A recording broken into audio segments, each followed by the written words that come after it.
ഇതെന്താ മനസ്സിലായാ? ഇന്നലെ മത്തിക്കറി വെച്ച് അതിൻ്റെ കുറച്ച് ചാറുണ്ട് കേട്ടോ. ഒരു ഐഡിയ കാണിച്ചു തരാം. കുറച്ച് ചോറ്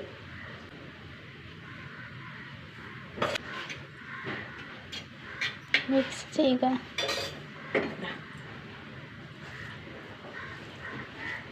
സൂപ്പർ ടേസ്റ്റ് ആണ് കേട്ടോ. ഞാൻ എൻ്റെ കുട്ടിക്കാലത്ത് കഴിച്ചാണ്, പിന്നെ ഇപ്പോഴാണ് അതാ കഴിക്കാൻ പോകുന്നത്. ഒരു ടേസ്റ്റ് അറിയോ? ഞാൻ കഴിച്ചിട്ടില്ല ഇതുവരെ. ഉണ്ണി കഴിച്ചിട്ടില്ല. ഞാനിത് ഉണ്ണിക്ക് കൊടുക്കാൻ വേണ്ടിയിട്ടാണ് കേട്ടോ. ചേക്കൂട്ടി ഇതുവരെ കഴിച്ചിട്ടില്ല.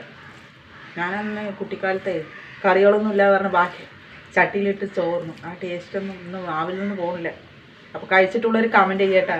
നല്ല ടേസ്റ്റാണ്. ചോറിൻ്റെ കൂടെ കുറച്ച് എന്തെങ്കിലും കറി. കറിയൊന്നും വേണ്ട, ചട്ടി കിട്ടിയാലും മതി. അടിപൊളി. ഉണ്ടവരൊന്ന് കമൻറ്റ് ചെയ്യട്ടാ. അപ്പോൾ ഇഷ്ടപ്പെട്ട സബ്സ്ക്രൈബ് ചെയ്യുക, ഫോളോ ചെയ്യുക. ഉണ്ണാത്തവരുണ്ട് നോക്കുക. ഉണ്ണാത്തവരുണ്ട് നോക്കുക.